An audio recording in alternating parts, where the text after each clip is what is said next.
అందరికీ జై భీమ్.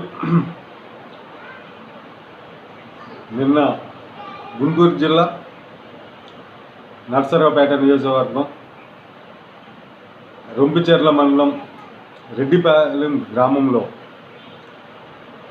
ప్రపంచ మేధావి, భారత రాజ్యాంగ నిర్మాత బాబాసాహెబ్ డాక్టర్ బిఆర్ అంబేద్కర్ యొక్క విగ్రహాన్ని ధ్వంసం చేయడాన్ని మాల ఐక్య వేదిక తరఫున మేము చాలా తీవ్రంగా ఖండిస్తున్నాం. బాబాసాహెబ్ అంబేద్కర్ అంటే కేవలం ఒక దళిత నాయకుడు కాదు అనే విషయాన్ని ఎవరైతే ఆయన విగ్రహాలు ధ్వంసం చేయడానికి పూనుకుంటున్నారో వాళ్ళు తెలుసుకోవాల్సిన అవసరం ఉంది. అరే బాబు, ఎవడైతే నిన్న బాబాసాహెబ్ అంబేద్కర్ విగ్రహాన్ని ధ్వంసం చేశాడో, అరే మీరు ఒక విషయం గమనించండి. బాబాసాహెబ్ అంబేద్కర్ అంటే కేవలం దళిత నాయకుడు కాదురా బాబు. నిన్న మీరు స్వాతంత్ర దినోత్సవం చేసుకుని దేశం మీద ప్రేమ చూపించారు కదా. నిన్న మీరు స్వాతంత్ర దినోత్సవాన్ని చేసుకోవడానికి కూడా బాబాసాహెబ్ అంబేద్కరే కారణం. మీకు ఈ రోజున్న ఈ స్వేచ్ఛ, ఈ స్వాతంత్రం, ఇవన్నీ కూడా బాబాసాహెబ్ అంబేద్కర్ వల్ల వచ్చిన హక్కులు అనే విషయాన్ని మీరు గమనించండి. బాబాసాహెబ్ అంబేద్కర్ అంటే కేవలం దళిత నాయకుడు కాదు. ఈ దేశంలో ఉన్న అనేకమైన వర్గాలకు 85% ఉన్న ఈ దేశంలో 85% ఉన్న ప్రజలందరికీ కూడా ఆయన నాయకుడు, వారికి హక్కులు ఇచ్చిన ఒక దేవుడు లాంటి వ్యక్తి ఆయన. ఈరోజు మీరు ఆయన విగ్రహాలు ధ్వంసం చేస్తున్నారు అని అంటే నాకు చాలా బాధాకరమైన విషయం. బాబాసాహెబ్ అంబేద్కర్ గురించి మీరు తెలుసుకోండి. ఆయన ఇచ్చిన హక్కుల గురించి మీరు తెలుసుకోండి. తెలియకుండా మూర్ఖత్వంతో మాత్రం ఆయన విగ్రహాల జోలికి వెళ్ళకండి. ఈవేళ మీరు ఆయన విగ్రహాల జోలికి వెళ్తున్నారు అని అంటే మేము చూస్తూ ఊరుకుంటున్నామంటే అది మా చేతకాని తనం కాదు. బాబాసాహెబ్ అంబేద్కర్ కల్పించిన రాసిన ఒక రాజ్యాంగాన్ని మేము గౌరవించి మేము ఉంటున్నాం. బాబాసాహెబ్ అంబేద్కర్ యొక్క అనుచరులు మేము గనక రోడ్ల మీదకు వస్తే గనక మీ పరిస్థితి ఏంటి ఒక్కసారి మీరు ఆలోచించండి. మాకు చేత కాదు. బాబాసాహెబ్ అంబేద్కర్ అనుచరులు అంటే యుద్ధ వీరులు, పోరాట యోధులు. వారికి కత్తి పట్టడం తెలుసు, కలంతో రాజ్యాంగం రాయడం తెలుసు, చదువుకోవడం కూడా తెలుసు. వాళ్ళకి తేడా వచ్చిందంటే ఏదైనా చేయడానికి సిద్ధంగా ఉంటారు బాబాసాహెబ్ అంబేద్కర్ వారసులు. ఆ విషయాన్ని మీరు గమనించాలని కూడా చెప్తున్నా. ఎవరైతే బాబాసాహెబ్ అంబేద్కర్ విగ్రహాల జోలికి వెళ్తున్నారో వాళ్ళందరూ కూడా గమనించాలి ఈ విషయాన్ని కూడా మేము తెలియజేస్తున్నా, హెచ్చరిస్తున్నాం. మేము కూడా బాబాసాహెబ్ అంబేద్కర్ కల్పించిన హక్కులు అనుభవిస్తూ ఈ దేశంలో జీవిస్తున్న మీరు మరలా ఆయన విగ్రహాలనే మీరు పగలగొడుతున్నారంటే మీ తలలు పగులుతాయని కూడా మేము హెచ్చరిస్తున్నాం. చేతగాని తనం కాదు, చూస్తూ ఊరుకున్నానని కాదు. బాబాసాహెబ్ అంబేద్కర్ రాసిన ఒక రాజ్యాంగాన్ని గౌరవిస్తూ చట్టాలు న్యాయం చేస్తాయన్న ఉద్దేశంతో మేము చూస్తూ ఉన్నాం. మేము గనక మాకు గనక ఆవేశం వచ్చిందంటే ఆ చట్టాలని, మా బాబాసాహెబ్ అంబేద్కర్ రాసిన ఆ చట్టాలను మేము పక్కకు పెట్టామంటే మీ పరిస్థితి ఏంటో ఒక్కసారి మీరు ఆలోచించుకోండి. ఈవేళ నువ్వు జీవిస్తున్న జీవితం బాబాసాహెబ్ అంబేద్కర్ ఇచ్చిన ఒక జీవితం రా నీకు. బాబాసాహెబ్ అంబేద్కర్ ఇచ్చిన జీవితాన్ని మీరు అనుభవిస్తూ ఆయన విగ్రహాలని ధ్వంసం చేస్తారా మీరు? తెలుసుకోండి బాబాసాహెబ్ అంబేద్కర్ గురించి. ఈ దేశంలో బతుకుతున్న 85% ప్రజలకు, సుమారు 100 కోట్ల మంది ప్రజలకు, 130 కోట్ల మంది ప్రజలు ఉన్నారు ఈ దేశంలో. వాళ్ళలో 80% మంది, 85% మంది ప్రజలకు బాబాసాహెబ్ అంబేద్కర్ ఇచ్చిన హక్కుల వలన ఈ రోజున జీవిస్తున్నారు అనే విషయాన్ని మీరు గమనించండి.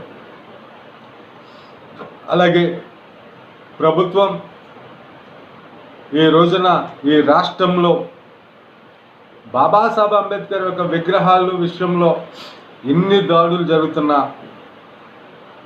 అదేవిధంగా దళితుల మీద ఎన్ని దాడులు జరుగుతున్నా మరి ప్రభుత్వం ఎందుకు స్పందించడం లేదో అర్థం కాని విషయం.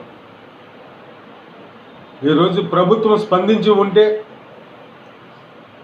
ప్రభుత్వం సరైన నిర్ణయాన్ని తీసుకుని ఉంటే, దళితుల మీద దాడుల విషయంలో కానీ, బాబాసాహెబ్ అంబేద్కర్ యొక్క విగ్రహాల విషయంలో కానీ ప్రభుత్వం ఒక సరైన నిర్ణయం తీసుకుని ఉంటే గనక ఈవేళ ఈ దాడులు జరిగేవి కావు అని నా ఉద్దేశం. బాబాసాహెబ్ అంబేద్కర్ విగ్రహాల జోలికి వెళ్ళేవారు కాదనేది నా ఉద్యోగం. ప్రభుత్వం ఉదాసీనంగా ఉండబట్టే, ప్రభుత్వం నిమ్మకు నీరెత్తుబట్టి ఉండబట్టే, ప్రభుత్వం సరైన నిర్ణయాలు తీసుకోకపోబట్టే, దళితులపై దాడుల విషయంలో అసలు ప్రభుత్వం స్పందించకపోబట్టే ఈ దాడులు జరుగుతున్నాయి, అంబేద్కర్ విగ్రహాలు ధ్వంసం చేయబడుతున్నాయి అనేది నా అభిప్రాయం. ప్రభుత్వం స్పందించాలి. అసలు ముఖ్యమంత్రి గారికి అసలు ఈ విషయాలు ఏమి కనిపించడం లేదా? నేను విన్నాను, నేను ఉన్నాను అని అన్నాడు ఆయన. అయ్యా, మీరు విన్నాను అన్నారు, మీరు ఉన్నాను అని అన్నారు. మీరు ఏం విన్నారో మాకు అర్థం కాదు, మీరు ఎక్కడ ఉన్నారో మాకు కనిపించదు. దళితుల మీద జరిగిన దాడులు మీకు కనిపించడం లేదా? ఆ దాడులకు గురి అయిన బాధితుల యొక్క ఆవేదన మీకు వినబడలేదా అని నేను అడుగుతున్నా. మీరు విన్నాను అన్నారు, ఏం విన్నారు? దళితుల యొక్క ఆవేదన మీకు వినబడడం లేదా? మీరు వినలేదా? వారి బాధ మీకు కనబడడం లేదా? మీరు ఎక్కడ ఉన్నారు? ఉన్నాను అని అంటున్నారు, మీరు ఎక్కడున్నారు? ఏం చేస్తున్నారు? ఆ ఆవేదన మీకు వినబడదు, వారు మీకు కనబడరు. మీరు ఎక్కడున్నారు? అయ్యా, ఇప్పటికైనా స్పందించండి. గత కొంతకాలంగా ప్రతిరోజు దళితుల మీద దాడులు జరుగుతున్నాయి. ప్రతిరోజు ఒక అత్యాచారం జరుగుతుంది నా ఆడబిడ్డల మీద, నా తమ్ముల మీద దాడులు జరుగుతున్నాయి, నా ఉద్యోగులు వేధింపులకు గురవుతున్నారు. మా దైవం బాబాసాహెబ్ అంబేద్కర్ విగ్రహాలు ధ్వంసానికి గురి అవుతున్నాయి. మీరు ఏం చేస్తున్నారని మేము క్వశ్చన్ చేస్తున్నా నేను. మీకు ఇవేమి వినబడడం లేదా? మీకు ఏమి కనబడడం లేదా? మీరు ఏం చేస్తున్నారు? మీరు ఎందుకు స్పందించడం లేదు? అంటే దళితుల మీద దాడులు జరిగితే మీరు స్పందించరా? దళితుల మీద దాడులు జరిగితే మీరు స్పందించరా? దళితులకు ఈ రాష్ట్రంలో జీవించే హక్కు లేదా? లేదా దళితులను మీరు ఈ మనుషులుగా మీరు గుర్తించడం లేదా అనేది మా ప్రశ్న. ఈ రాష్ట్రంలో ఉన్న 5 కోట్ల మంది ఆంధ్రుల్లో దళితులు మీకు మనుషులుగా కనిపించడం లేదా? వారి ఆర్తనాదాలు మీకు వినిపించడం లేదా? మీరు ఎందుకు స్పందించడం లేదు? దళితులు మీకు ఓట్లు వేయలేదా? మీ అభిప్రాయమా అది? ఒకవేళ ఓట్లు వేసినా కూడా మనం ఎందుకు స్పందించాలి? వాళ్ళ బానిసలు అని మీరు అనుకుంటున్నారా? వాళ్ళని ప్రజలుగా, మనుషులుగా మీరు గుర్తించడం లేదా? అసలు ఏంటి మీ ఉద్దేశం? ప్రభుత్వం వెంటనే స్పందించాలి. దళితులు బానిసలు కాదు అనే విషయాన్ని మీరు గుర్తించుకోండి. వారు మీ మీద ఉన్న అభిమానంతో, సహనంతో వాళ్ళు ఉన్నారు.